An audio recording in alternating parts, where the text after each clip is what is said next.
Já, þá er komið að heimsmálunum. Ég slægi á þráðinn norður á Akureyri, þar sem Hilmar Þór Hilmarsson, prófessor vertu velkominn. Fyrir. Það sem að öll spenna núna það hvort að Bandaríkin taki þátt í árásum á Íran. Það má skilja það á Trump, en það má svo sem margt skilja á honum. Hann var í kosningabaráttunni lagðan höfuðáherslu og hann var ekki svona stríðsforseti, aðrir forsetar hefðu byrjað stríð hér og þar sem eru frekar óvinsæl í Bandaríkjunum. Hvað þitt mat, Hilmar? Eru Bandaríkin að sogast inn í átökin á milli Ísrael og Íran? Já, þegar við töluðum saman síðast þá vorum við að tala það að Donald Trump virtist vera allavega til að byrja með að hann vildi semja og var að koma á samningaviðræðum og hann átti fljótlega áður en Ísrael riðist á Íran að vera samningafundur í Óman og þannig að það stóð til að hafa samningafund og það virtist vera þannig eins og Donald Trump vildi fara samningaleið. Hins vegar eins og við tölum þá líka þá vilja Ísraelar lengi dreymt það, eða allavega Netanyahu dreymt það að fara í stríð við Íran og væntanlega koma þá yfirleitt markmið er að eyða þeirra möguleikum að koma sér upp kjarnorkuvopnum, en svo náttúrulega líka koma klerkastjórninni frá.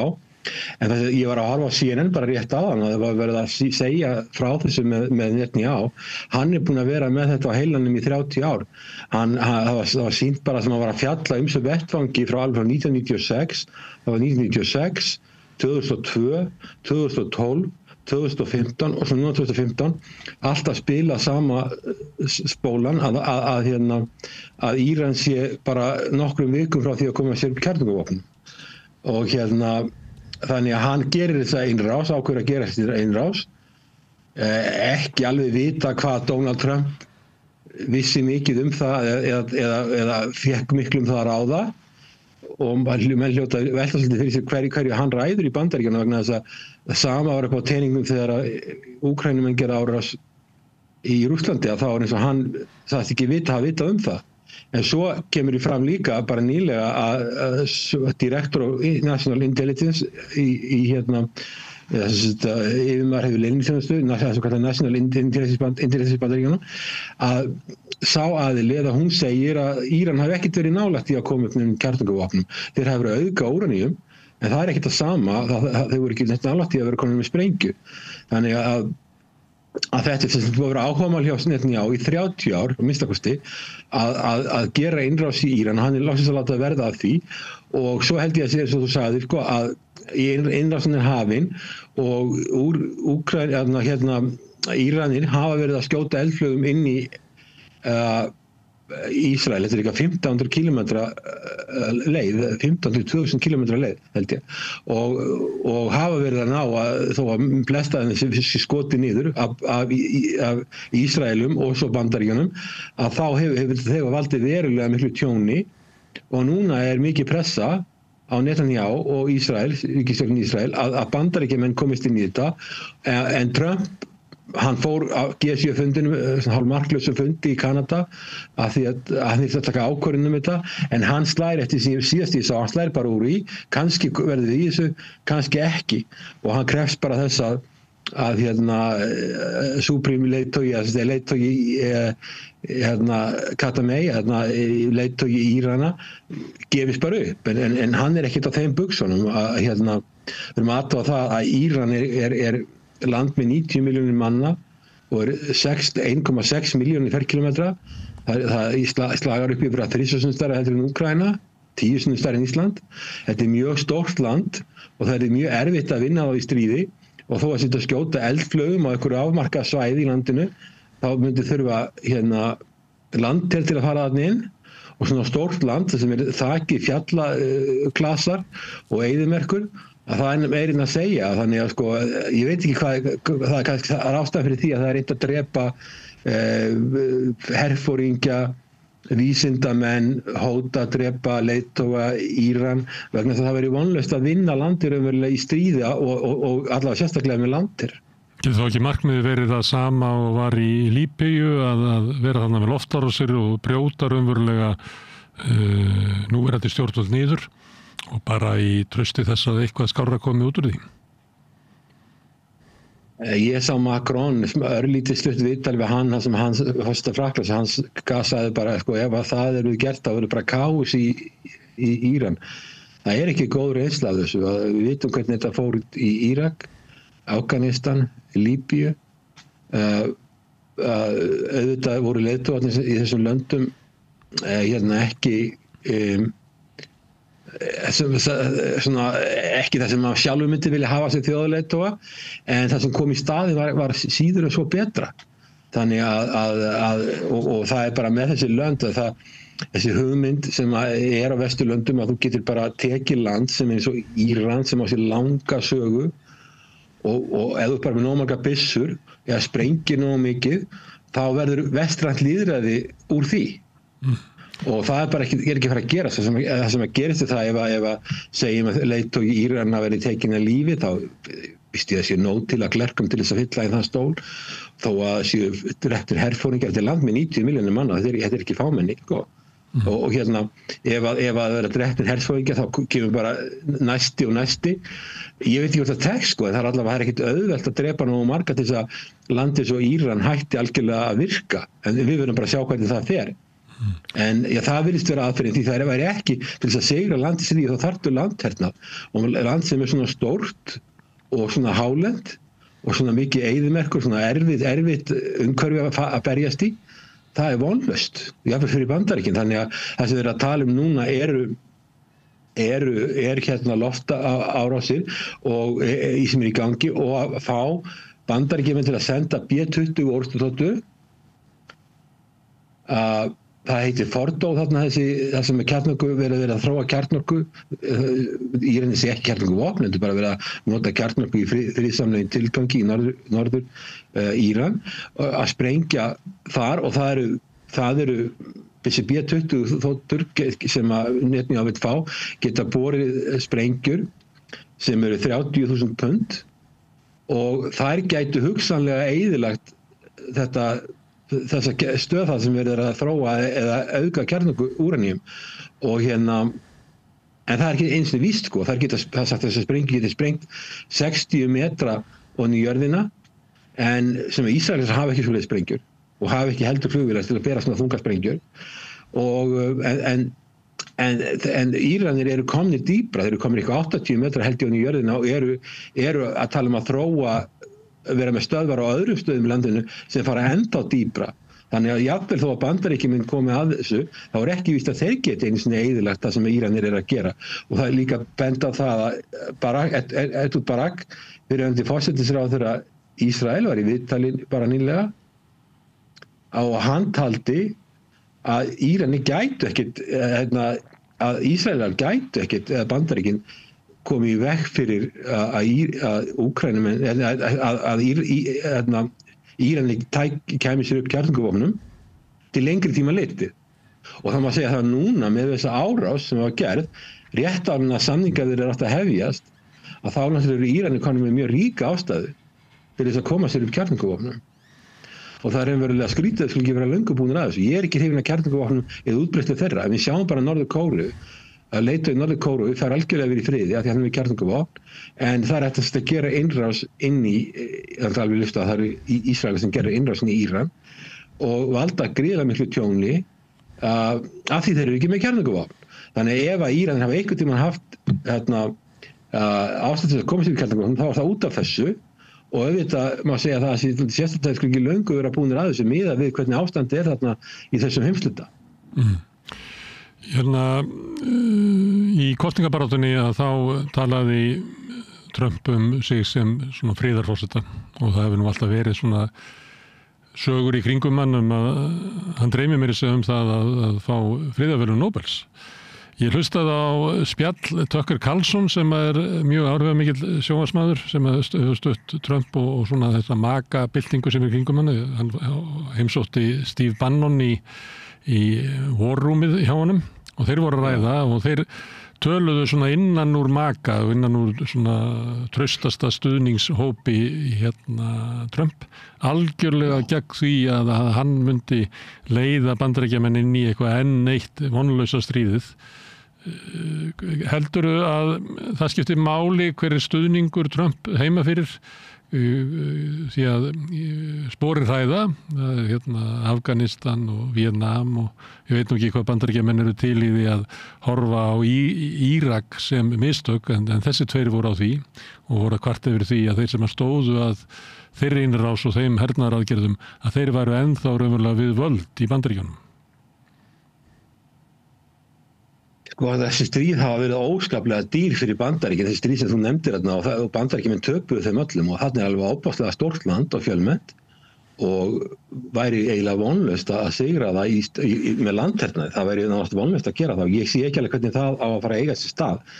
Ég býst við því að margir Bandaríkjamenn séu þreyttir á því að eyða svona miklum fjármunum í hernað og Íran skiptir Bandaríkin ekki svo miklu máli nema ef að Persanflóði lokast og ef hann lokast ef Bandaríkin fari í stríð við Íran þá hætt á því að Persaflóin hún verið lokað, Íran muni loka Persaflóin og það mun hafa miklar afleiðingar fyrir Bandaríkin og fyrir allt heimshagkerfið og raunverulega fyrir Kína til dæmis þeim ekkert að móti skapi að Bandaríkin séu í stríði í Úkraínu og Íran því þá fá þeir frið í Austur-Asíu þess að þeir vilja fá frið og ráða algjörlega í Austur-Asíu ráða öll í kringum Suður-Kína hafa Austur-Kína hafa allt eins og þeir geta gert ef að Bandaríkin eru á kafi í Úkraínu en þá reyndar að losa sig frá því lengjumnar að losa sig frá því og fara að byrja hernað í eitthvað vonlaust stríði í Íran. Það lítur mjög illa út og Kínverjar myndu náttúrulega ekki vilja Persaflóin lokast því að þeir fá mikið olíu þaðan. Rússar eru, svo líka annað með þessi Bandaríkjamenn þurfa að hugsa að Rússar eru í nánu sambandi við Írani hafa verið að skaffa mikið af drónum til að sem að Rússar hafa notað í Úkraínu þannig að Íranir eru ekkert einir. Það er spurningi hvað gera og Kínverjar hafa fjárfest mikið í Íran í gegnum Belt and Road Belt og braut og Rússar hafa mikla hagsmuni þetta hvað gera þessi lönd þannig að Trump að taka inn í dæmi líka hvað til lengri tíma muni þessi lönd gera ef að Bandaríkin ráðast á Íran hvernig muni þau bregðast við þannig að töluvert áhætta ég átta mig ekki á því alveg innan Bandaríkjanna hvað mikil stuðningur við þetta ég hef að trúa því að mjög fáir Bandaríkjamenn gerir sér mikið grein fyrir hvernig staðan í Íran og líka þessu að Netanyahu að tala það í 30 ára það sé bara nokkrar vikur í að Íran verið komið í kjarnavopn þetta er allt saman hefur ekki staðist og svo þegar leyniþjónustan í Bandaríkjunum segir að Íran sé ekkert að búa til kjarnavopnssprengju að þá segir bara Trump í flugvél bara í viðtali bara í það sem hann í Air Force One að þetta sé bara alltaf með vitleysa í þeim og við hvernig Trump er en allavega Bandaríkin það síðast sem Bandaríkin með þurfa annað stríð og það síðast sem heiminu þarf annað stríð og það voru samningaviðræður í gangi og virtist vera hvort að það kannski var ekki alveg á bakvið það ég veit það ekki en allavega þetta hafið og þessi Iron Dome sem Ísraelar eiga segist vera að koma sér upp sem að því það átti ekki að vera hægt að skjóta í gegnum þetta Ísrael átti að vera frítur í því að vera hægt að skjóta eldflaugum í landi það hefur ekki haldið og svo spurningi hvað Íranir halda þetta lengi út en það allavega orðið mjög mikið tjón þegar ekki bara í Íran heldur líka í Ísrael reyndar fáum við ekki að vita mikið af því það er bannað að taka ljósmyndir í landinu þannig að við fáum ekki að sjá en það sem við séð lítur ekki vel út. En munurinn samt mikill að þó skaði sem að Ísraelsmenn hafa valdið í Íran miklu meiri heldur en það sem að þessar einstaka drónar eða eldflugar sem hafa sloppið í gegn í Ísrael hafa valdið. Já, það er samt sem að verulega mikið tjón. Það er spurningi hvenær muni Ísraelsmenn hugsanlega snúast hugur með þetta stríð. Ísrael náttúrulega svo lítið. Þetta er 22.000 ferkilometrar. Þetta er mjög lítið. Það hitt risastórt. En allavega þessar árásir og Íran hafa ekki sömu loftvarnirnar og Ísrael. Þannig að þeir geta ekki skotið niður næstu því eins mikið. Maður sér það bara myndum að langflesta eldfljóðum sem kemur frá alla þessa leið, 1500 kilometra frá Íran skotið niður. En suma þeir að sleppa og tjónið mjög mikið. Þannig að það auðvitað gæti komið að því að Ísraelar sjálfur vilja ekki halda þessu áfram og Netanyahu ekkert óvinsæll í Ísrael. Við vitum það alveg. Hann óvinsæll.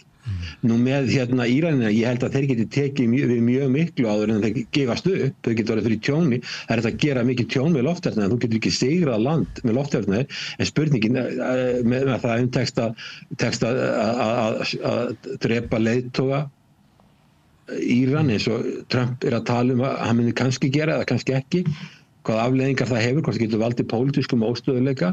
En það líka alveg möguleiki að það verður bara skipt út, eins og ég segi, þetta er landið búið 90 milljónir manna, það hefur ekki verið eitt vandamál fyrir að hinga til að skipta út herforingjum og þeir eiga nóga vísindamönnum og þeir og þó að það geta að vinna tjón á kjarnorkuvopna búri, eða það sem er að þróa kjarnorku til friðsamlega notka, það sem Bandaríkjamenn eða Ísraelar segja sér til hernaðar að þó að það verið gert þá verður það bara byggt upp aftur og Íranir eru líka að segja að þeir séu að opna fleiri svona stöðvar. Við erum að tala að land 1,6 miljón ferkilometra, fleiri stöðvar og það verið ennþá dýpri. Það er áhöld það hvort að vopnið sem Bandaríkin hafi í dag geta eyðilagt núverandi aðalstöðina sem verður að eyðileggja sem í Norður Íran. Þannig að ef að Bandaríkjamenn fara í stríð þá er held ég að sé alveg ljóst að það verður ekki landhernaðar, það geta ekki sigrað stríð, þeir geta valdið töluvert miklu tjóni, en hvort að það er nóg til þess að koma óstöðuleika og koma stjórnvöldum frá, það verðum við bara að sjá. Ég er ekkert vel að trúa þér á það. Það getur alltaf eins orðið til þess að Íranir fylki sér bak við flaggið og styðji stjórnvöld. En ef maður skoðar samskipti Bandaríkjanna við Íran á undanförnum árum að þá voru viðskiptaþingarnir til þess að knýja þá að samningaborðinu að falla frá þróun kjarnorku í átt að mögulegri notkun í vopn. Trump reif þann samning, Biden endurnýjaði hann ekki. Á undanförnum mánuðum hefur Trump látið í það skína að hann vilji ná samningum aftur við Íran, betri samningi eins og hans lagið að orða það. En síðan byrjar þetta og þá eru síðustu skilaboð frá Trump að hann vilji ekki samning nema eiginlega bara fullkomnir uppgjöf Írana. Hvernig líta þessi samskipti út af því við höfum stundum talað það hvernig hegðun Bandaríkjanna og vesturveldana lítur út frá suðrinu eða frá öðrum deildum jarðar. Þetta lítur nú svolítið út eins og það er eiginlega ekki hægt að gera samninga við Bandaríkin. Það er eiginlega ekkert að marka neitt sem að frá þeim kemur.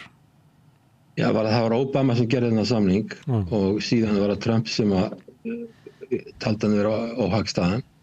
Og síðan, já eins og segi, Biden gerði ekki neitt og síðan kemur Trump aftur. Já og svo þegar þeir eru að semja þá hefst innrásin. Og þeir drepa samningamennina Það er ekki traustvekjandi. Það er ekki traustvekjandi að þú ert að semja við einhvern að félagar þínir farið og drepi samningsmennina sem að sátu við borðið. Nei, en þetta náttúrulega var ekki í Bandaríkjamenn sem gerði innrásin, það voru Ísraelar. Spurningi hvað Bandaríkjamenn vissu mikið og hvort þið tóku þátt í þessu hvernig og þá hvernig en það er ekki alveg ljóst en allavega það er alveg draumur Ísraela að það verði eitthvað svona leppstjórn í Íran sem að þeir geta ráðið og sitja og standa eins og þeir segja. En er það raunhæft markmið? Nei, ég held að það sé ekki raunhæft. Þetta land er allt of stórt og þeir eru komnir í þú varst að tala þess að viðskiptaþvinganir, þeir eru komnir í náin samskipti við Rússland og Kína og getur farið í samskipti við Norður Kóreu en þeir vantar eldflaugar. Þeir geta gert það. Þannig að þessi lönd sem er í viðskiptabanni og er verið að reyna að þvinga, það sem gerist þetta bara myndast bara blokk og þetta er mjög öflug blokk og þannig að það er mjög erfitt að gera þetta í heiminum eins og hann er í dag. Þessi lönd eiga leið fram hjá Vesturlöndum. Íran er í BRICS. Það er líka Sádi-Arabía. En ég skil alveg að það sé upp á útbreiðslu kjarnorkuvopna og sé ekki æskilegt að Íranir fái kjarnorkuvopn vegna þess að þá myndi Sátarnir eru búin að segja Sádi-Arabía sem er landið þetta hinum með Persaflóan, hinn að stilt stóra landið, þá myndi þeir líka fá kjarnorkuvopn og þá myndi fleiri lönd vilja fá kjarnorkuvopn, þá myndi Egyptar vilja það, þá myndi líka Tyrkland vilja það. Þannig ég skil alveg hugmyndina að breiða ekki út að þessum kjarnorkuvopn en En það hefði sennilega verið heillavænlegra að reyna að semja við Íran og vera með eitthvað samning og reyna þá að herða á þessu samningi sem fyrir var, heldur en að fara þessa leið, því núna eru Íranir konum með mjög sterk ástæð til að komast upp kjarnorkuvopnum, fyrir utan það að fyrirverandi forsætisráðherra Ísrael, Barak, sem var varnarmálaráðherra og mjög þekktur í ísraelska hernum, fengi meiri viðurkenningar í ísraelska hernum heldur en nokkur annar maður, sem tíma allavega, að hann búinn að segja að það sé ekki hægt að koma í veg fyrir að Íranir komi sér upp kjarnorkuprógrammi ef þeir vilja það sjálfir. Og eins og segi, ef þessar vélar B-20 geta ekki sprengt og eyðilagt þessa stöðsa sem verður að þróa eða auka úraníum núna, að þá verður það bara ólíklegra með tíminn, þeir bara fara lengra og lengra ofan í jörðina. Þannig að hann var bara benda að það væri ekki hægt til lengri tíma. Það er að tefja þetta, en það er bara ekkert sem bendir til þess að Íranir séu komni með, þó þau séu að auka úranium, þá er þeir ekki komni með sprengju. Hvað þá að þeir getur skotið henni á Ísrael? Og ef að Bandaríkin treysti ekki sínu eigin leyniþjónustufólki sem að segja þeim að þetta sé ekkert að gerast, og það sé ekki sprengja, og það sé ekkert þetta að gera til þess að sem ógni Ísrael. Hvernig á þá verið að vinna? Á þá bara trúa því sem Trump dettur í huga að segja þegar hann að ganga inn í Air Force One þotuna? Ég meina, þetta byggir ekki að neitt greiningu í honum. Það átti líka við, Hilmar, það átti við innrásin í Írak. Hún var byggð á rángindum. Það var bara til þess að búa til svona almenningsálit og auka fylgi hjá Sameinuðu þjóðunum, að það voru dikterar upp sögur að Saddam var að koma sér upp gerðingavopnum. Þetta var að nota í svona pólitísku tilgangi. Þetta þarf ekki að vera satt. Já, var eins og einhver ásettur ágjafi sagði við George W. Bush sagði við fréttamann, we make the reality and you report it. Og við búum bara til heiminn, við búum til okkar eigin staðreyndir, þó að sé ekki staðreyndir. And you report it, og mainstream þessu stóru fjölmiðlar enduróma það sem þessir aðilar að segja. En það er rétt að náttúrulega innrásin í Írak 2003 var ólögleg og það var alveg ljóst að Írakar höfðu engin vopn sem að höfðu engin efnavopn en einn gerðingavopn, höfðu ekki neitt slíkt, það fannst ekki neitt slíkt. Það var allt gert á fölskum forsendum og náttúrulega auðvitað má segja það líka að þetta snúist auðlindir, þetta olíurík lönd. Þannig að það er búið til einhverja sögum það að þau séu með eitthvað sem þau eru ekki með, gera innrásina og ná betri tökum á fótfestu og geta nýtt sér auðlindir, þannig að það er alltaf margt á bakvið þarna, en ég meina þetta en með Íran, það sem að Íran getur gert að geta loka Persaflóanum ef það eru stríð við Bandaríkin, og þá myndi það hafa alvarlegar afleiðingar ekki bara fyrir þá, heldur allar heiminn. Þannig að þetta er mjög hættulegt fyrir Bandaríkin að fara að spila þennan leik. Fyrir utan það að þeir eru bundnir út af stríðinu við Jemen, sem Hútís eru, út af það sem er gerast á Gazasvæðinu, þá geta þeir loka Rauðahafinu eða hafa verið að trufla siglingleiðir. Íranir geta að loka Persaflóanum, þannig að það myndi koma sér mjög illa fyrir Bandaríkin ef að olíuverð myndi að hækka mikið. Þannig að ég veit ekki, allavega síðast ég heyrði í Trump, sagði hann bara hvort hann ætlaði að fara í stríði með Ísrael, þá sagði hann maybe not. Þannig að hann gerir sér grein fyrir því hvað þetta er hættulegt, og örugglega margir Bandaríkjamenn eru þreyttir á þessu svokölluðu no forever wars sem að skila engu síðasta stríðið. Við Afganistan stóð yfir í 20 ár, dýrasta stríð sem Bandaríkin hafa farið í, miklu dýrara heldur en Úkraínustríðið. Þannig, og svo er það líka að ég held að Trump skilji líka að það er alveg orðið nauðsynlegt fyrir Bandaríkin að fara að einbeita sér á Austur-Asíu, ekki vegna Kína, ekki af því að þeir vilja fara í stríð við Kína, heldur að þeir vilja bara vera svona með fælingamátt á því svæði, og þeir gera það ekki með því að fara í stríð við Íran og fara í annað stríð, bæta því við Úkraínustríð. Og svo er líka annað sem er að gerast, nú eru Úkraína komið úrlega mikið úr fréttum, en maður er að heyra að mjög slæmum árásum og sprengjuárásum á Kíef núna með miklu mannfalli, og það sem maður líka veit er það að vopn sem átt að fara til Úkraínu eru núna að fara til Ísrael.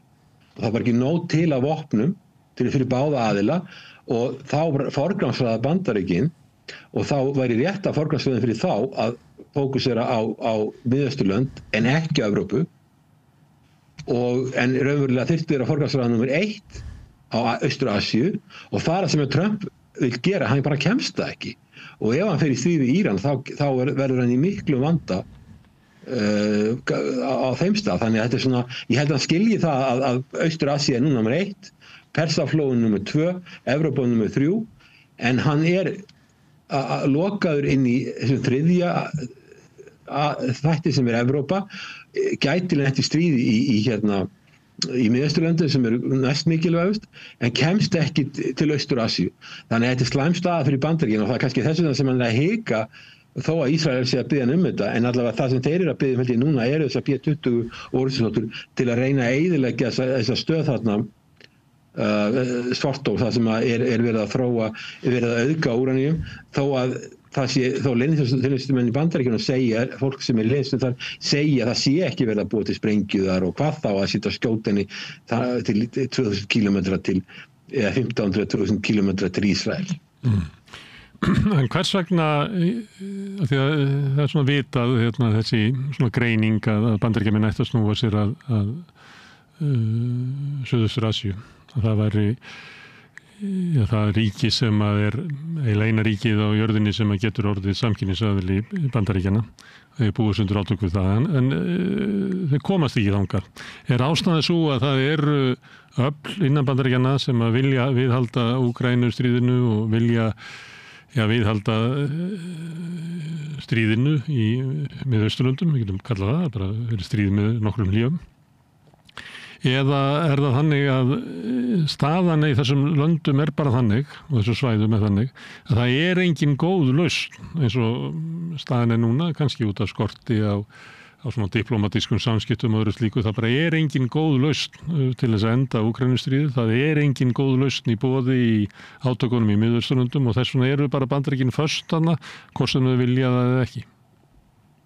Og ég held að það töluverður munur á því hvað stjórnvöld í Bandaríkjunum segja Úkraínustríðið og Evrópa. Það er aðalega Evrópa sem vill ekki semja. Bandaríkjamenn hafa viðrað alls konar hugmyndir málamiðlunir og alltaf þegar hafa komið með það hefur verið slegið á puttana með þeir hafa verið skammaði fyrir að vera pútinistar eða vera tengdir Rússlandi og þeir hafa komið en það er Evrópa sem hefur ekki viljað gefa neitt eftir og Evrópa þar á meðal okkar forystumenn herlausu þjóðarinnar Íslands hafa talað að sigra á vígvöldunum í Úkraínu og það er ennþá sú hugmynd í gangi að það sé hægt að sigra á vígvöldunum í Úkraínu. Úkraína myndi ekki tapa neinu landi, hún fái stríðskapabætur á Rússlandi, það sé að taka gjaldeyrisvara frá Rússlands og nota hann til að byggja upp Úkraínu og svo framvegis. Þetta allt saman hugmyndir sem eru raunverulega algjörlega óraunhæfar, en Evrópa heldur sig fast við þetta.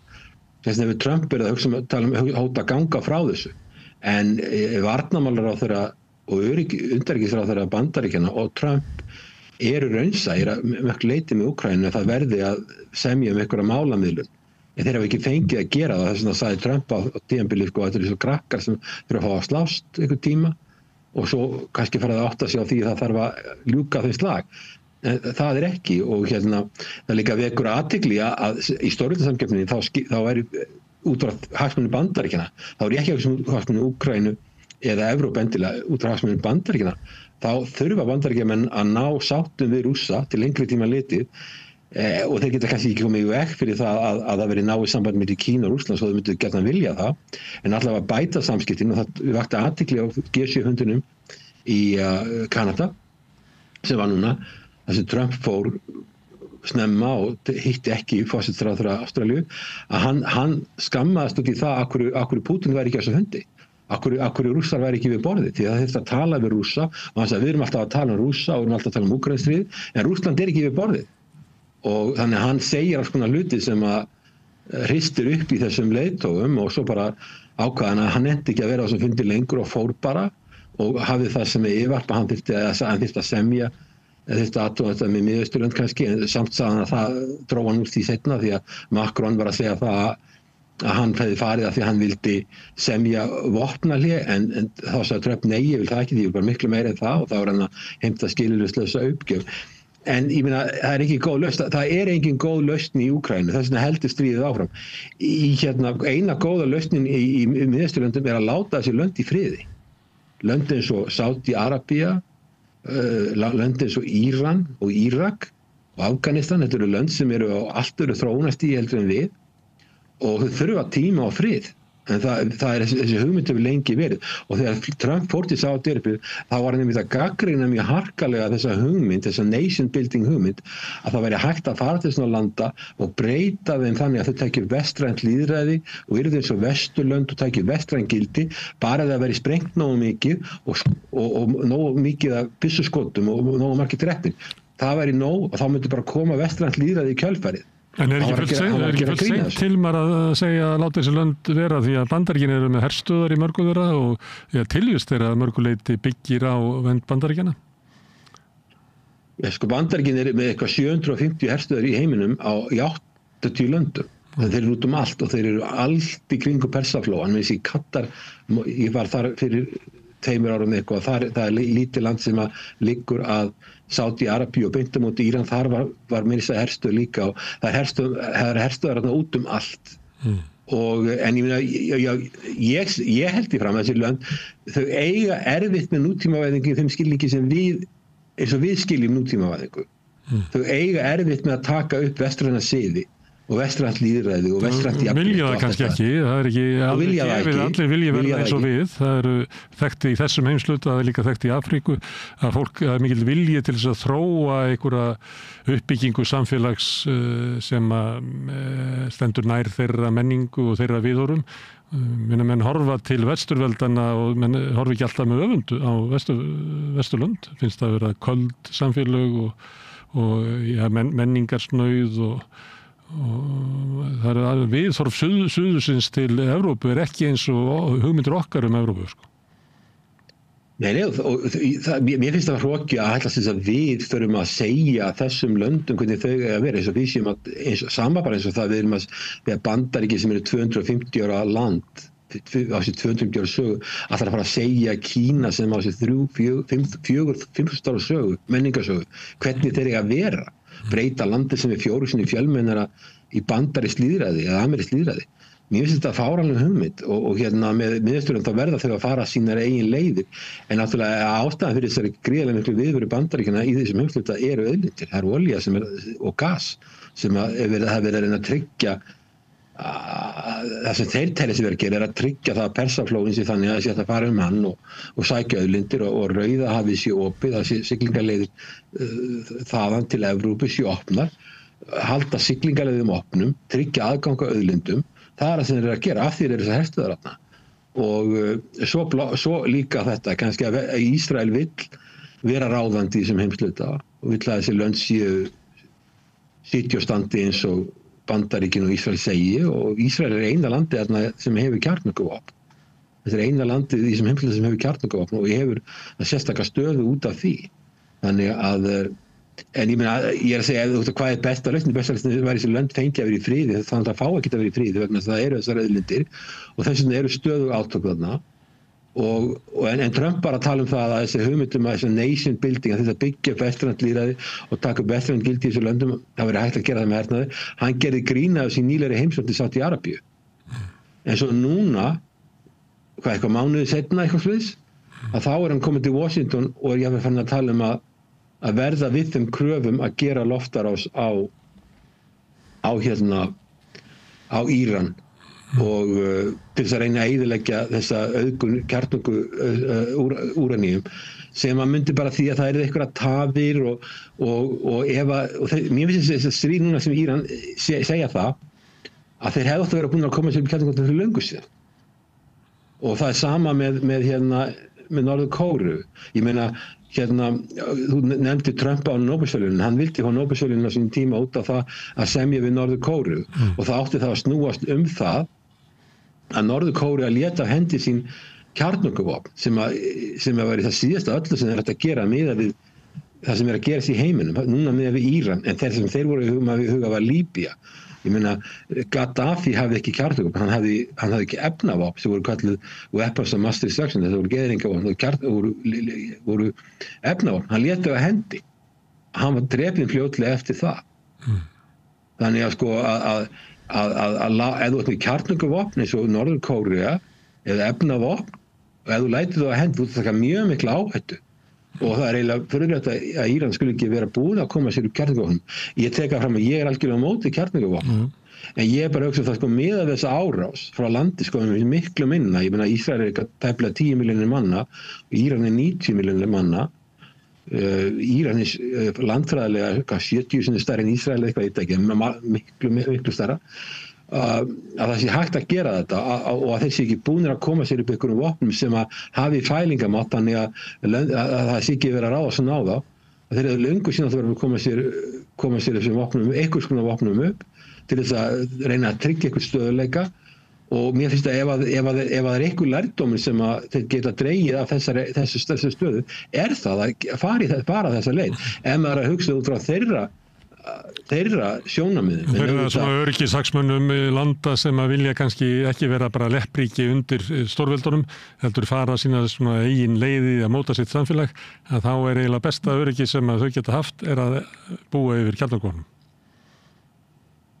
Já, við sjáum bara hvaða lönd hafa gert þetta. Við sjáum að Kínverjar eru með kjarnavopn, Pakistan er með kjarnavopn og Indland er með kjarnavopn. Pakistan er muslimaríki eins og Íran og þeir eru búin að láta það búið ganga. Það kom eitthvað skilaboð frá þeim. Ef að Ísraelar myndi beita kjarnavopnum gegn Íran, þá myndi Pakistan sem er það nálagt, með landamæri við Íran, beita kjarnavopnum á Ísrael. Og þess að Pakistan er með kjarnavopn, það virðist ekki vera mjög miklu áhyggjur því Pakistan er frekar pólitískt óstöðugt land. Það voru góð samskipti við Bandaríkin áður fyrir, en núna eru Pakistan meira tengdir Kínverjum og Kínverjar eru mjög tengdir Íran. Og þá kom þetta skilaboð sko, ef að þið sprengið í Íran, þá sprengjum við í Ísrael. Þannig að maður heyrði, ég veit ekki hvort þetta var frá þeirra aðstæðlega en allavega þetta kom þetta skilaboð.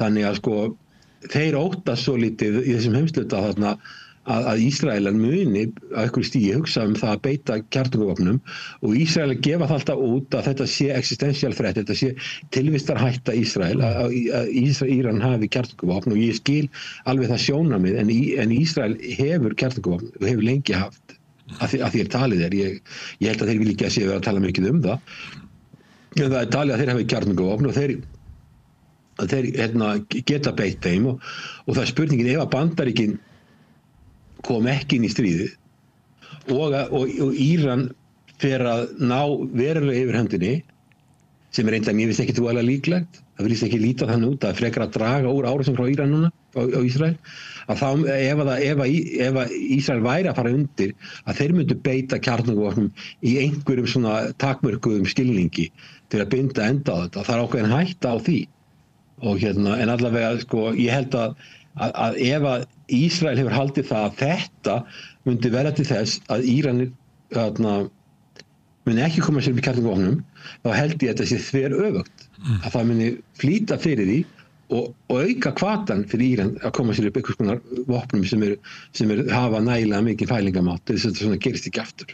Hörðu, ég ætla að færa þig í annað stríð. Það er eins og kunnugt er að þá er það í stjórnarsáttmála núverandi ríkisstjórnar að það verði þjóðaratkvæðagreiðsla ekki seinna en 2027 hvort Ísland eigi að ganga í Evrópusambandið.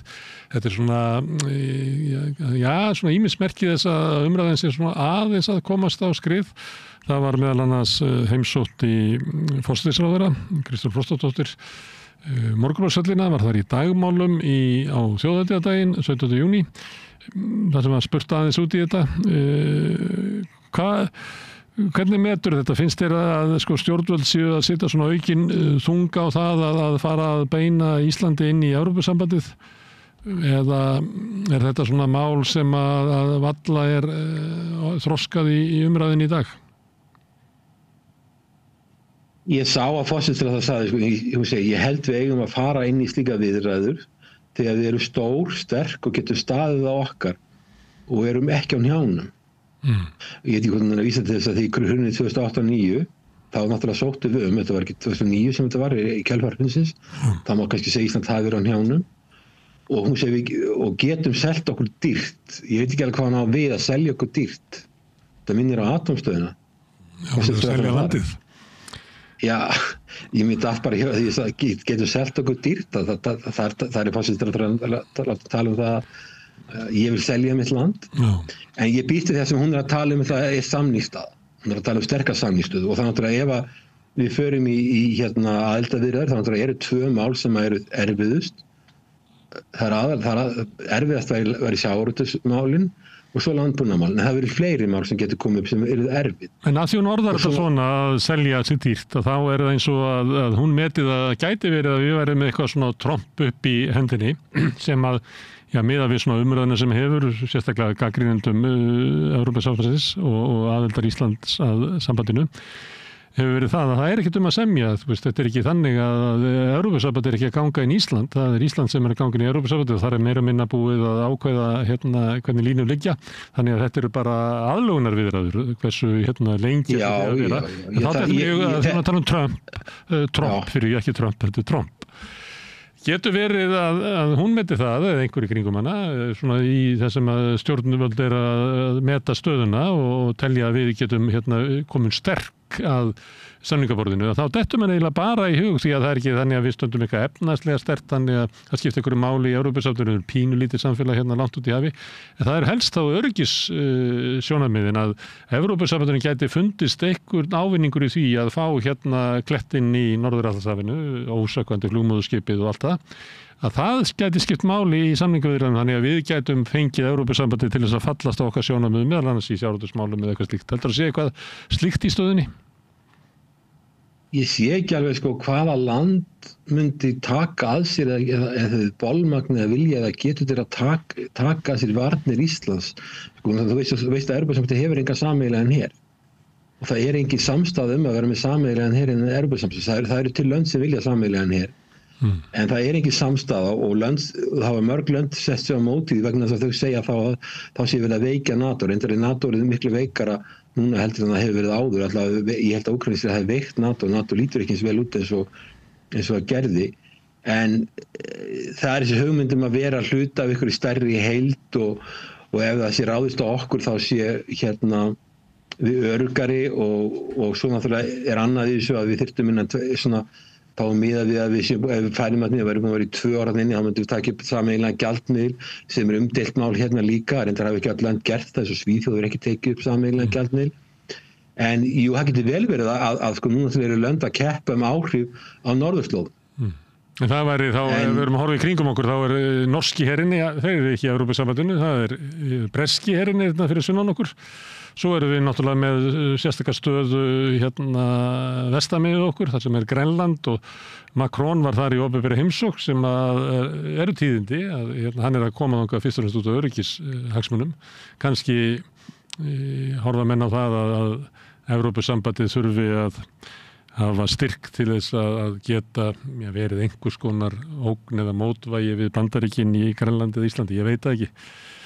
Já, það er líka það að Bandaríkjamenn hafa sendað skilaboð til Evrópu og hún þurfi að taka sínar varnir meira í sínar hendur. Og það er líka út að þeim vilja þeirra að færa sig meira til Austur-Asíu og vera minna í Evrópu.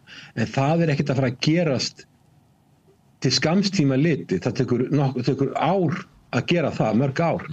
Og hvaða land myndi fara að seilast til áhrif á Íslandi erum við að tala um okkar öryggi að Rússar kæmi eða Kínverjar og þá hafi Evrópa áhyggjur af því að hafi sé komin kínversk eða rússnesk flotastöð á Íslandi og það ógni Evrópu meginlandi Evrópu sem það myndi gera.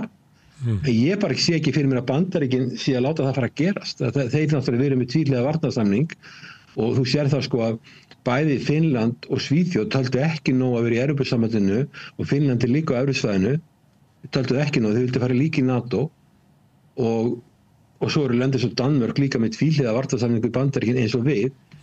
Ég sé ekki fyrir mig hvað, Norðurlöndin og Íslandsstríkin myndi ekki verið okkur í stríði og hvaða önnur lönd myndi gera þetta og það er engin samstæða um það sem sameiginlegan er í Evrópusambandinu og ef það verið gert, það ekki það langan tíma Þannig að allavega ég sé ekki, það getur vel verið að einhverju Evrópusambands aðilar hugsa svo að við styrkjum okkar stöðu á norðurslóðum með því að Ísland sé í Evrópusambandinu. Það einhverju auðlindir og eitthvað slík áhrif.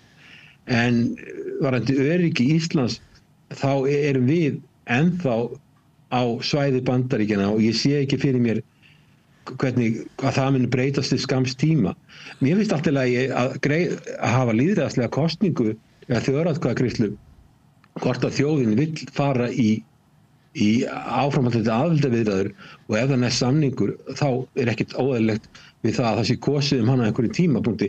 En ég hef ekki séð neina tímatöflu hjá ríkisstjórninni og ég hef heldur ekki séð neitt frá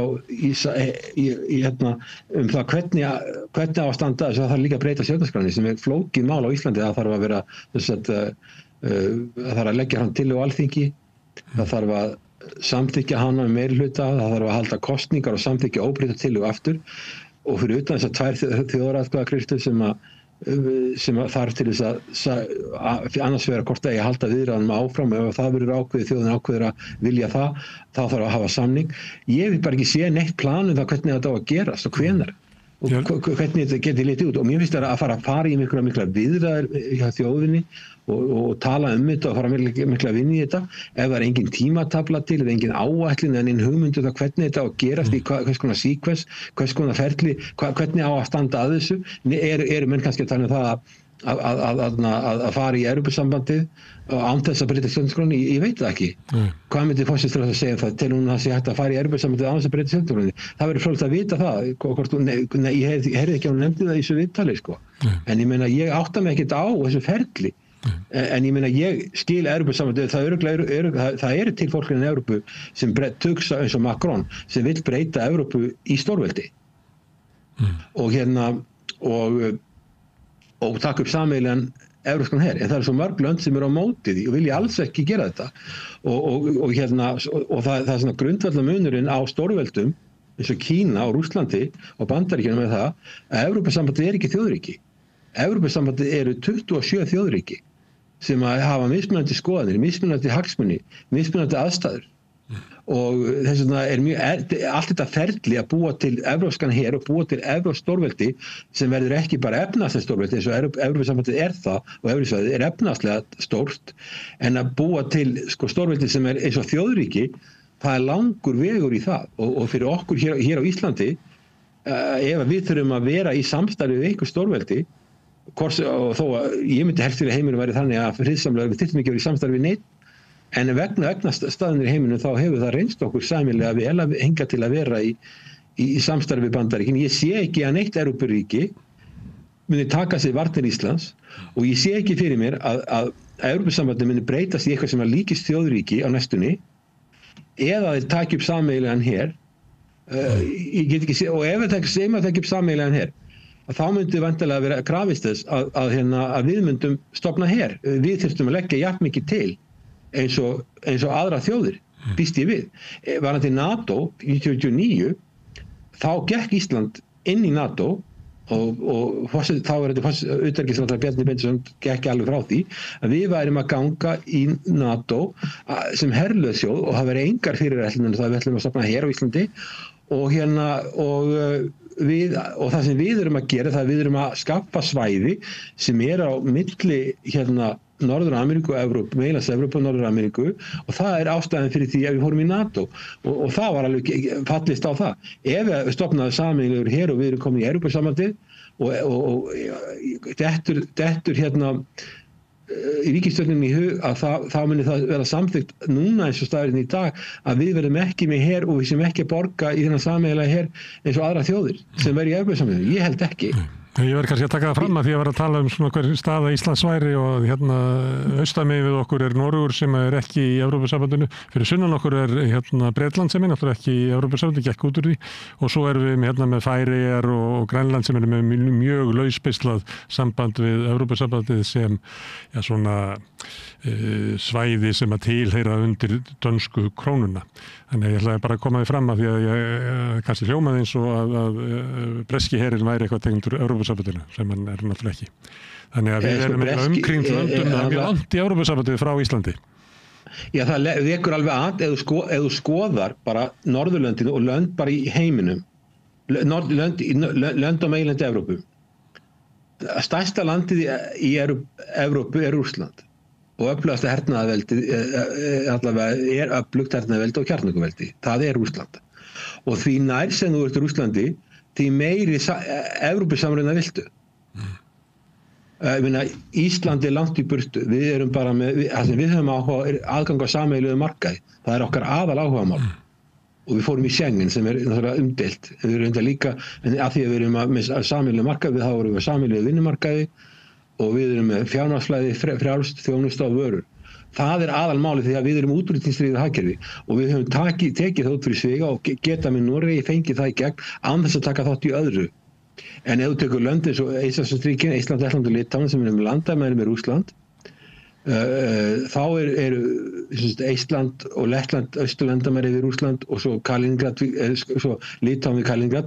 Þessi lönd telja sig eigandi mjög undir högg að sækja og þau vilja taka allan samruna sem þau geta fengið og sem Evrópusambandið, Evrusvæðið og NATO.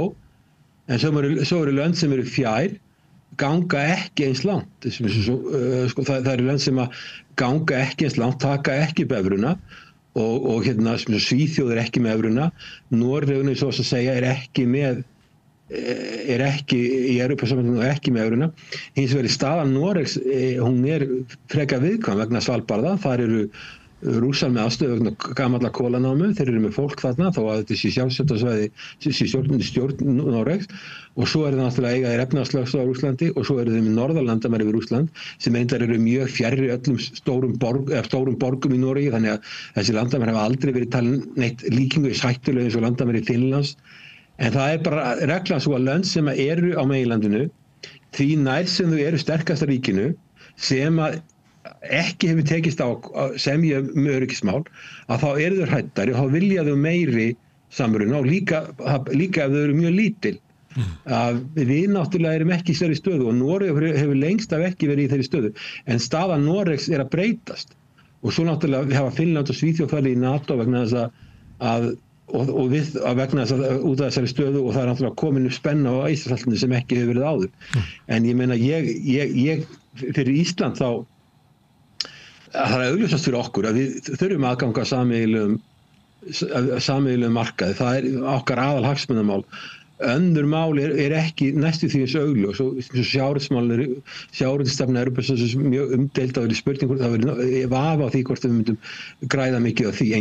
En mér finnst ekki slæmt að ríkisstjórnin setja á borðið einhverjar, að því það eru tveir flokkar þarna, það eru Viðreisn og Samfylkingin sem hafa talað það vilja fara inn í Evrópusambandið. Það ekki það því að þau beiti lýðræðislegum vinnubröðum og láti kjósa þetta. Og bara mjög gaman og gott fyrir okkur að ræða þessi mál því að Evrópusambandið náttúrulega skiptir okkur miklu máli og eðlilegt að sé Evrópuumræða hérna á Íslandi, London, og við byrjum aðeins á henni í þessu spjalli okkar og svo reynum við að halda því áfram hérna við rauðaborðið. En ég ætla að setja komu núna, Hilmar Þór, ég fæ kannski að slá því bara í næstu viku því að nóg skaffar heimurinn okkur að umræðuefni.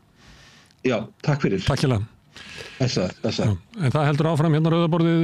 Við erum alltaf að reyna að skilja þennan heim og samfélagið okkur sjálf. Næsti kafli eftir augnablik.